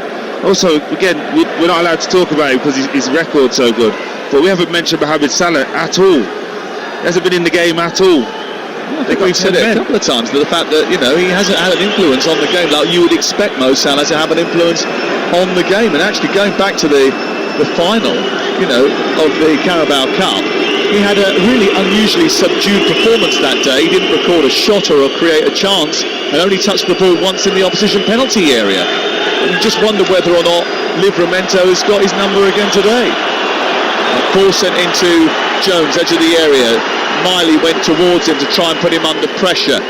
The ball is played out to the left-hand side. They break the press, and now it's picked up by Wirtz, who gets up to the halfway line, plays an intelligent ball centrally into Szoboszlai, joins the attack. Out wide now to Salah. Salah approaching the box, gets it on to his left foot, scoops the ball to the far post. It's over the head of Gakpo, who tries a scorpion kick to keep it in. Can't do so, and it's behind and away for a goal kick away to our left. Newcastle 1, Liverpool 2. TalkSport, who played 67, absolutely, or 69, absolutely intoxicating minutes here inside this stadium, who's turned the volume up once again. Yeah, absolutely. They can see their players giving everything. Eddie Howe just clapping Elanga and Barnes for the effort and the pressure that they're giving for this team. But you did see there the negative of going after it. When they're pressing, they were able to keep the ball, Liverpool, 5 or 6 passes. Then Wirtz comes down and it just opens so much space because naturally they have one more man. So as soon as he got it on the half turn, he just played it out to Szoboszlai, who was free and available. And then they're at the back line all over again. Ekitike on the score sheet, so is Graham Burke. Bruno Guimaraes has pulled one back for Newcastle United. They are going to try and channel the passion that is abundant in this stadium to try and get them over the line. They're relying on feeding off that energy because they've been down to 10 players since the turn at half-time. Nick Pope has it edge of the box. Back out to the right full-back area, and Fabian Schär, who clips it forward in towards Joel Linton. It misses him and then bounces through. Van Dijk deals with it before Barnes can get there. Szoboszlai goes out to the right side, then plays it back to Van Dijk, and he elegantly takes the ball up to the halfway line. Arne Slot knows he's in a game. He's pointing, gesticulating, bellowing instructions at his team. Kirkes, who was out, jumped by Guimaraes for the Newcastle goal. Plays it back to Virgil van Dijk, across to Konate, onto the right side, and Szoboszlai. Szoboszlai now into the path of Salah, Szoboszlai, and then back to Konate as they look to try and keep the ball here. A couple more substitutes warming up away to our left, including Jacob Murphy, who's just really started to intensify his warm-up away to our left-hand side. Just try and maybe offer a different option in attack, that speed on the counter, with Liverpool now just again starting to grab hold of possession. Szoboszlai has it far side. Do you look at, if you're Eddie Howe now, bringing him on for Kieran Trippier as a fullback, and then when you get the ball, go with that pace, make Gakpo defend? It's risky, but gives you an extra man going forward. And also Osalu there as well, just warming up to maybe that get some more ball into the target man. But Newcastle doing okay, just keeping Liverpool behind, but Liverpool trying to take the sting out of the game and just keep the ball. Jacob Ramsey also warming up away to our left-hand side. Kirkes manages to dispossess Bruno Guimaraes, and Ekitike picks the ball up, tried to play it wide left, but Trippier was positioned perfectly. The ball will run here for Joel Linton. Graham Burke comes across, brings him down, and that's going to be a free kick. And there'll be a few sort of Newcastle supporters just pointing out that he's already been booked, Graham Burke. And it's going to be a free kick. Joel Linton making sure that everybody knows he was fouled. It also takes a bit of a sting out of proceedings. He's gone down clutching the top of his thigh, and it's going to be a free kick just left of the centre circle. Yeah, just great strength there. I just wonder, has he overstretched there just to try and get in front of Gravenberch? Because his left leg, has he just overstretched there and maybe pulled something? You hope not. This will be a nightmare for Newcastle, because he's their biggest powerhouse, and in my opinion he's the one that gives them that X factor out of the midfield three. You're listening to Newcastle United 1, Liverpool 2 on TalkSport with Enterprise Rent-A-Car. Here for it. Book now at enterprise.co.uk. The night has fallen over the northeast of England. The floodlights burning brightly.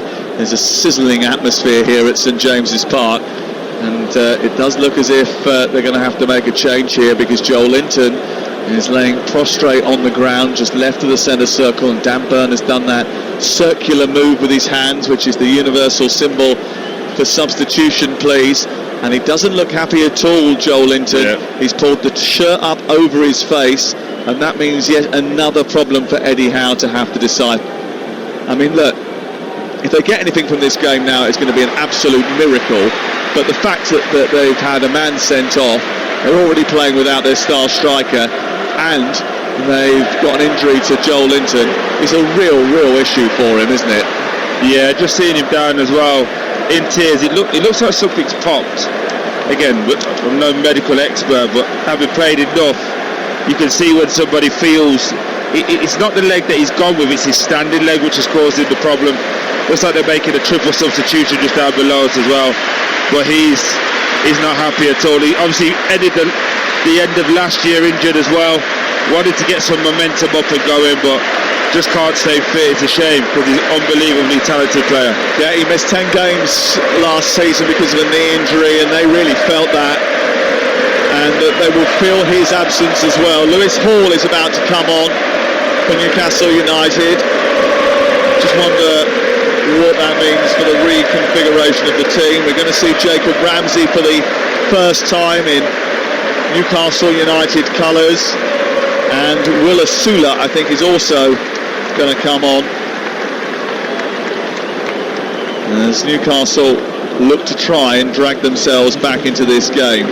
So off goes Joel Linton, on goes Ramsey for the first time making his debut, and we're waiting to see who Lewis Hall is going to come on for, but Tony Harrington's struggling with the board. Trippier is coming off and Hall is coming on. That's the other change.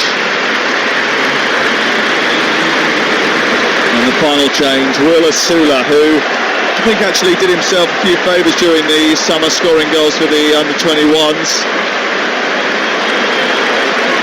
In the Championship, replaces Harvey Barnes, the young Danish striker.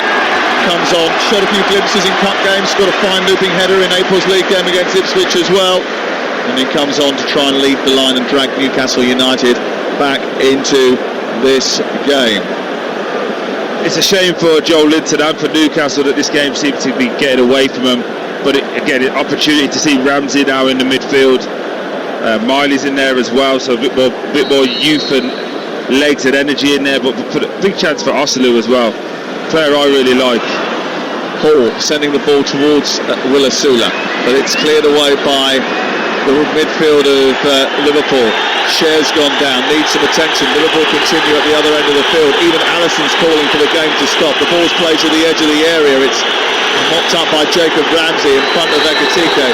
It's cleared away. The referee's now stopped the game and said that the medical attention should come on. They're screaming to get medical attention onto Fabian Schär. There is real concern here for him. Alisson was standing on the edge of the 6-yard box asking for treatment to be applied. He said it was a head injury. Kieran Trippier's come out to Tony Harrington and said, what on earth are you doing? Why haven't you stopped the game? Simon Hooper wasn't seemingly aware of it, didn't seem to know what was going on. Everybody else in the stadium knew what was happening. Schär was down, laying down inside the penalty area. Jason Tidder's going absolutely balmy now. Kieran Trippier is right over in the ear of Tony Harrington. Yeah, he doesn't look good. I think he caught an arm from Virgil van Dijk, so maybe bleeding, maybe something to that effect. But I don't think that's the referee's fault in that moment. The linesman's right here, right in front of us.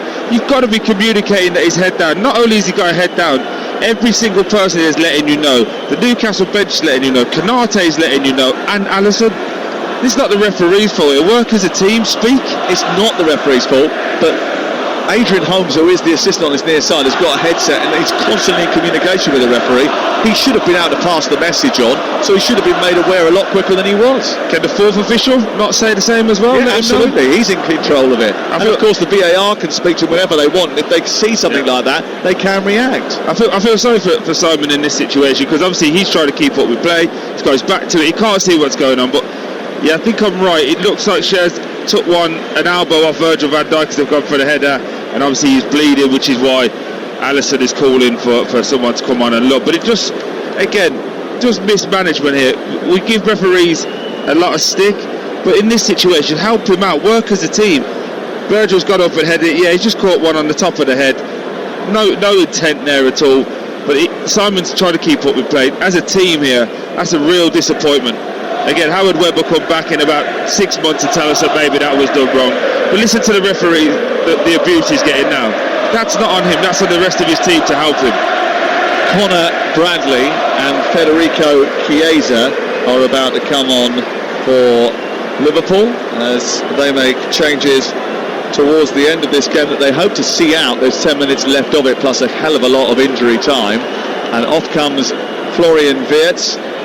He's the first one to be replaced, and I wonder if that means, with Ekitike coming off as well, that Szoboszlai is going to go into the middle of the park. Bradley will go out to right back, and Chiesa will go into a sort of false 9 position, with Ekitike being removed. So they're the two changes, Wirtz and Ekitike off. Bradley has gone to right back, as anticipated. Szoboszlai into the middle of the park, and Chiesa, as I said, false 9. So they're the changes. The ball's been given back to Nick Pope, who's been allowed to dribble it to the edge of the area and then kick clear.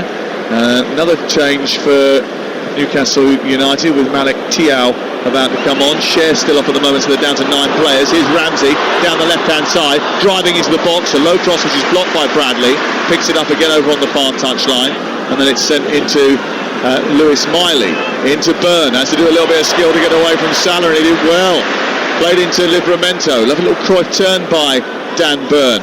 Infield it goes towards Bruno Guimaraes, who beats Chiesa to it, commits a foul, and has to be a little bit careful because he's racked up a few fouls now, Bruno Guimaraes. Yeah, he's lucky there. Simon has decided to keep hold of it. Cher's not happy, he's just got back, having his head just open there and blooded. Done his best to stay on, but as he's run on the pitch, unfortunately the foul's happened and he's been brought straight off, but he's not happy just down below us. Newcastle debut for Malik Tiao. They bought him from AC Milan, German international, strong, powerful, accomplished defender. He's got to get into the Premier League rhythm very quickly now, with 9 minutes to go at the end of this game. It's Newcastle United 1, Liverpool 2, a game which looked to be beyond Newcastle before they got one back through Bruno Guimaraes. And it's Liverpool who at the moment are heading towards 3 points with just 8 to play. And Liverpool at the moment looking to start the season with back-to-back wins, and Newcastle still looking for their first victory of the season. And things are going from bad to worse for Eddie Howe. He's going to be without Anthony Gordon. He's already without Alexander Isak. They can't get any new recruits in quick enough at the moment. And as I think Troy was saying earlier on, that price for Strand Larsen is going to go up and up and up. The one for Vissa is going to go up and up and up. And if they are going to sell Alexander Isak, they need to make sure that they get bodies in the building very, very quickly, because they look short. And with Cher now coming off too, and Joel Linton picking up an injury, it's just about the worst possible night. Tonali as well. Yeah, Tonali with a shoulder. Crikey. Anybody got through this without a war wound?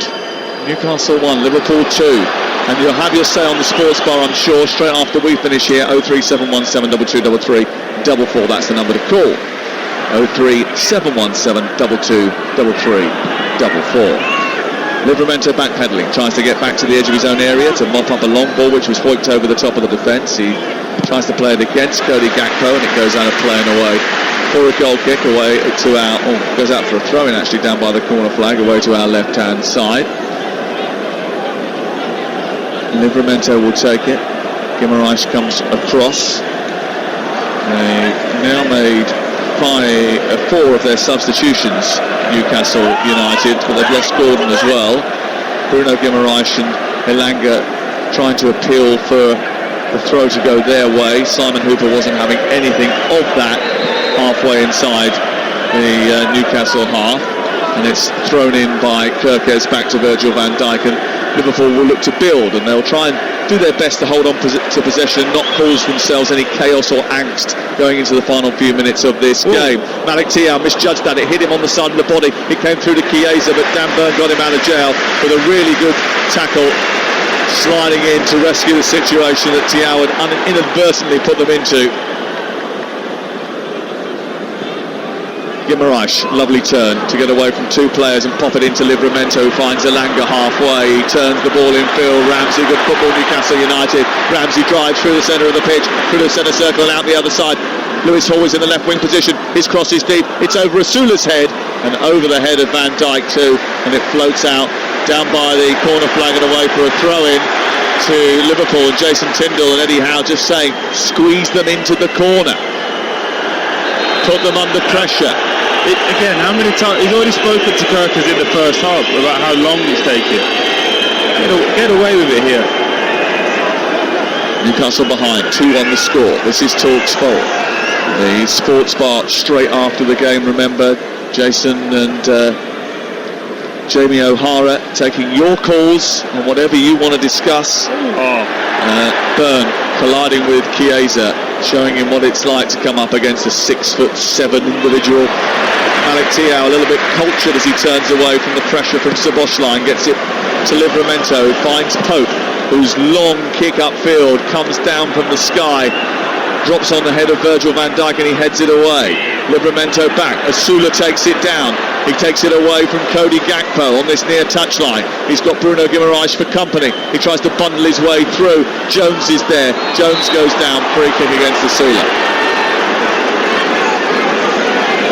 Well, these last few minutes are going to be tense, aren't they? Because look, we've got 5 minutes of normal time, but there is going to be a huge amount of added time for the injuries to Tonali, to Share, because of the stoppages that have taken place to get attention to people on the field of play. Well, would it have been like this though? If you're Eddie Howe and Jason, you're happy going, do you know what? We've got a chance here because we'll get a foul, we can send some bodies in the box. Liverpool should feel a little bit more nervy. They should be trying to actually nick another goal, because this Newcastle fan base is staying. They're staying to the end. They think and they can feel that something's coming.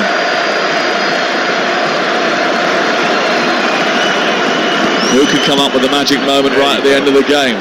Space the wrong side of the ball for Newcastle, and as a result of that, Conor Bradley is galloping clear. He's wandered into the opposition half onto Salah. It was poor pass by Bradley actually, which put Salah into problems, and Bruno Guimaraes has brought the ball away. He needs an outlet. He can't find one at the moment. He's brought down, and there's going to be a yellow card here. And someone kicked the ball away as well.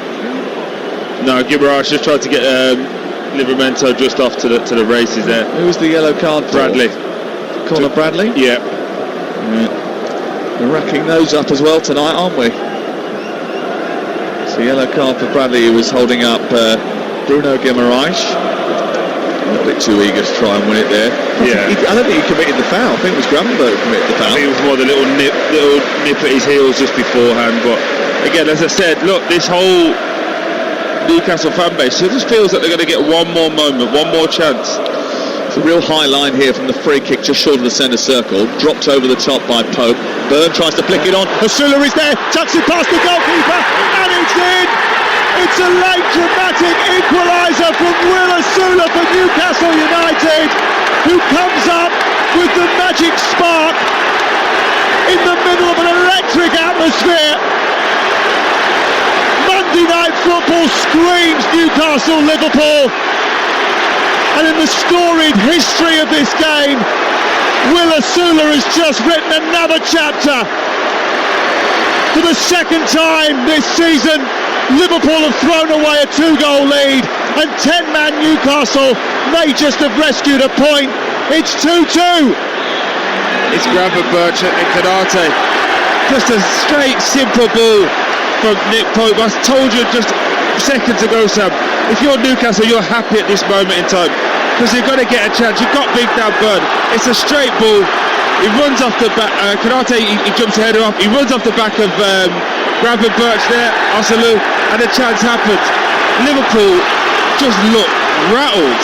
I'm just watching Curtis Jones here, really giving Kirkes a bit there, trying to keep the ball and play short, but gives the foul away. Again, a lot of people will say it's a really good purchase, Kirkes. He has looked like this has been, like the shirt's too big for him these first 2 games for Liverpool. He needs to settle down. What an ending to a fabulous night, and it might not be over yet. 89 minutes on the clock. Newcastle United were dead, they were buried, it was over. But they are alive now. They have a free kick on the halfway line. The celebrations were wild. Pope forward again, into the box. Out comes Byrne. Alisson grabs it above his head and will clear it away. What Newcastle can't do, Troy, is in trying to commit people forward, because the blood is up and they want to try and win the game now, is overcommit and leave themselves exposed. Yeah, absolutely. But Here's Salah trying to sneak round the back. Lewis Hall is there, Ramsey away, Livramento edge of his own penalty area. They had to watch for Szoboszlai. Bruno Guimaraes chops it over the top. Ilanga's got the beating of Kirkes. He speeds away down the right hand side. He needs an option in the centre. He picks it up, he sends it into the box, he takes a deflection, he goes behind. It's a corner to Newcastle United in the dying seconds of the game. Everyone in black and white is on their feet, voices bellowing around St James's Park. They believe.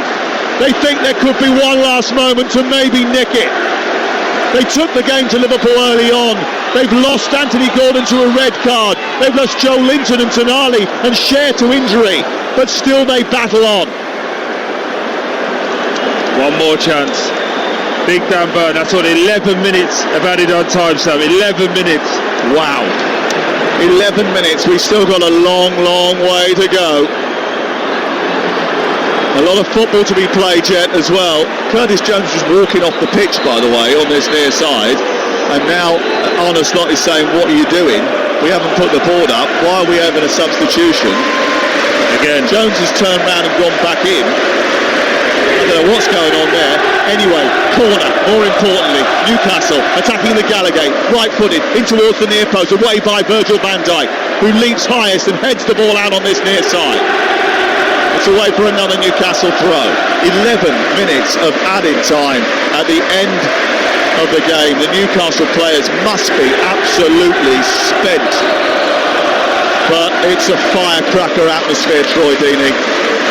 it's a great atmosphere. That's what it's like playing at St James's Park. They believe to the end. You've got Big Dan Burn, you've got quality, you've got belief. And they keep going.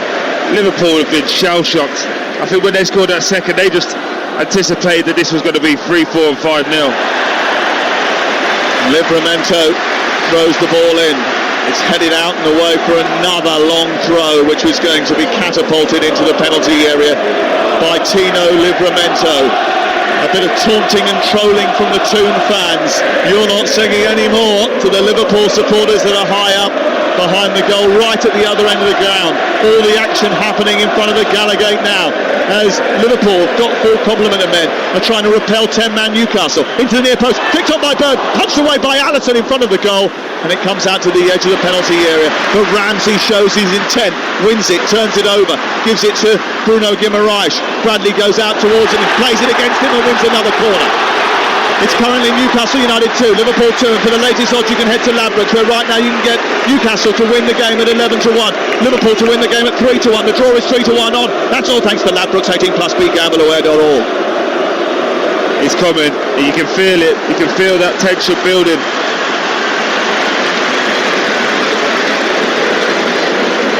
Well, Liverpool have got to stay strong. They want to start the season without defeat away from home here. It would be a real piece of negligence to let slip a 2-goal lead to 10 men. In towards the near post, the corner comes from Elanga, out to the edge of the area. Miley's going to hit it. It hits the back of Bradley and spirals into the air. Help forward, up and under from Livramento. Burn keeps it alive, but it's going to be Salah who picks it up and hooking it away towards the halfway line. Everybody in black and white trying to look for a way to get forward now. It's Liverpool who look tired, who look spent, who look fatigued going into the final stages. There's energy about Newcastle. Miley clips it forward. There's a bit of holding from Konate with Burn inside the penalty area. It goes out and away for a throw-in down by the corner flag. And the referee says no penalty. Again, Eddie Howe, Jason Tindall come out to the edge of the technical box. They try and squeeze them into the corner, trying to make sure that Liverpool don't have a route out, Troy. Yeah, but again, just, you alluded to it perfectly there, Sam. Liverpool look tired. They've had 10 men. They look tired. They look gassed. They look emotionally drained. Newcastle going again, and they keep fighting to the end. They feel that they can get 3 points here. Kirkes away, up to the halfway line. 10-man Newcastle holding on to the ball with Dan Burn, who takes it out of the sky, plays a reverse ball into Malik Diaw. He plays it on to Livramento, round the corner for Asula, who tests the pace of Virgil van Dijk. He goes into the right wing position. They're queuing up on the edge of the area. Can he find the pass? He did well to keep hold of it. Livramento down the right, gets a return ball from Bruno Guimaraes, and near post ball is tucked behind by Kirkes. It's another corner.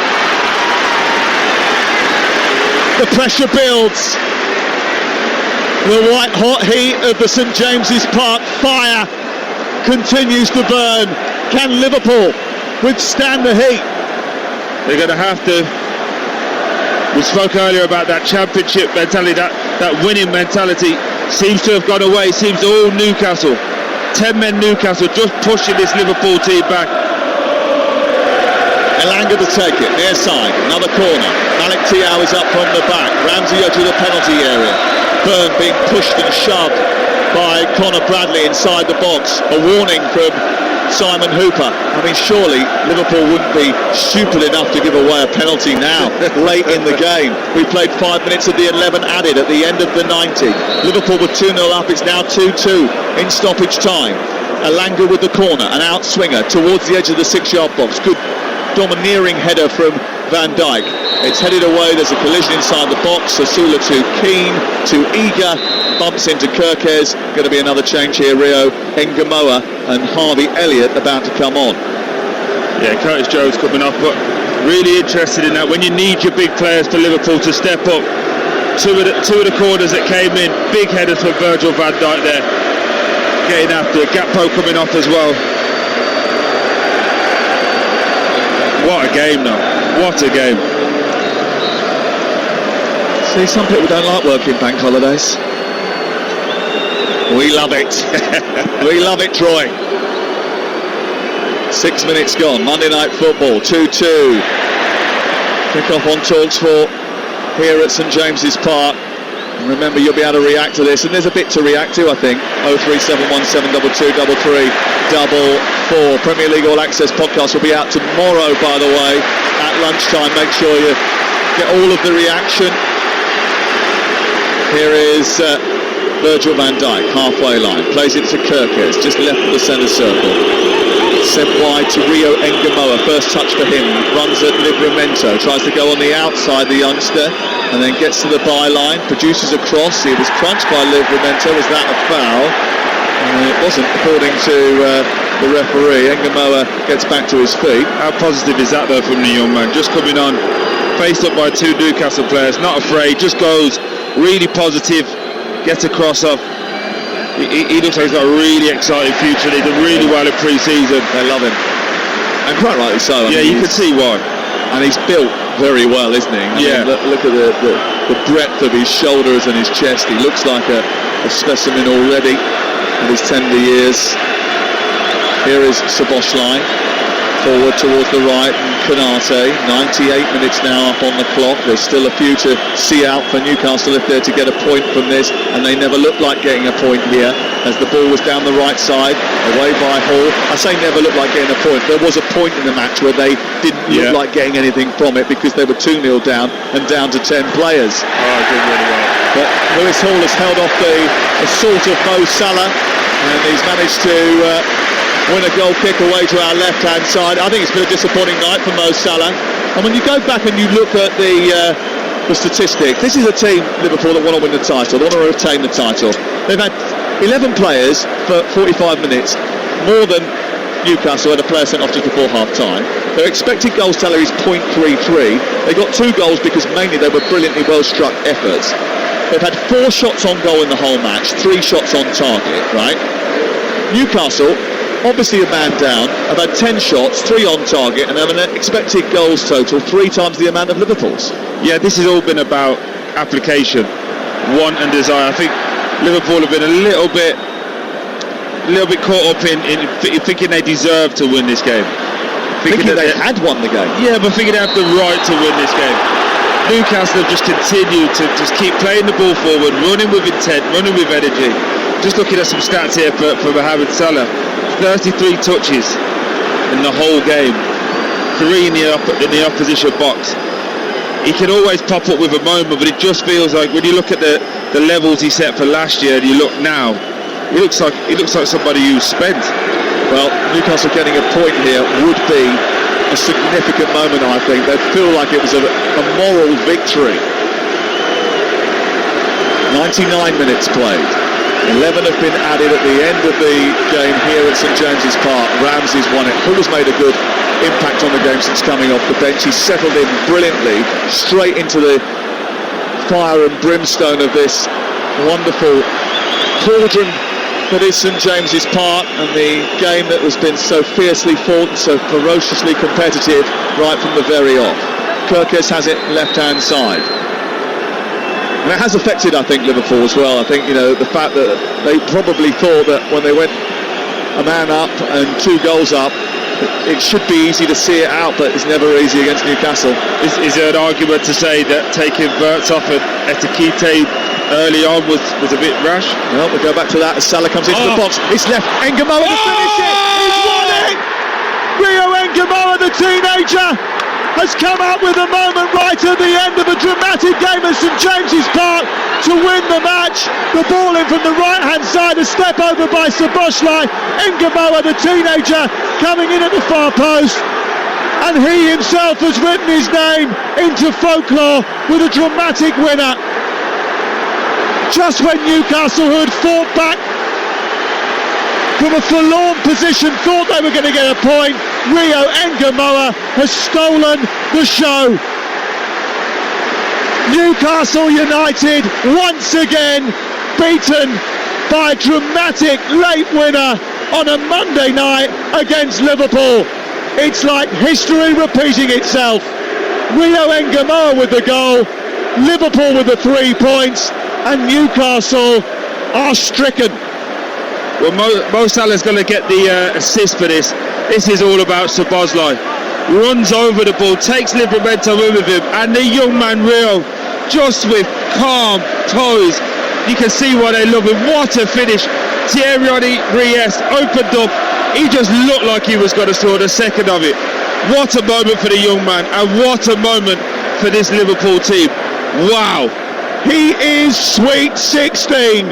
4 minutes 15 seconds after he came on, 16-year-old Rio Engamoa scores for Liverpool and wins them the game. Highly thought of, appreciated for his efforts in pre-season and beyond. Well, what's gone on over there? Dan Burn has collided with Chiesa over on the far side, and it's going to be a free kick over on the far touchline, and now Newcastle are piling into the box in the 12th minute of added time. So Chiesa just tried to stop Dan Burn from having a run there, but what he's ended up doing is lifting his shirt up, so Dan Burn's lost his head. Pope's coming up. Big Popey up. Pope's coming up from the back. Newcastle United have got one chance to rescue this game. They've rescued it before. Can they come up with it once again? Guimaraes into the box. He's got Burn to look at, Pope to aim at. Malik Thiaw is up from the back. It's clipped towards the far post. It's over the head of Alisson. It comes off a red shirt. It goes out for a corner. Well, there's still more drama to come. Well, they're looking at the watch. Jason Tinder wants to know how much time. They want to take this corner quickly. It's 3-2 to Liverpool in the final moments of the game. Simon Hooper trying to stop things. This is perfect, this, isn't it, this match? It's absolutely wonderful. It's kept us on the edge of our seat.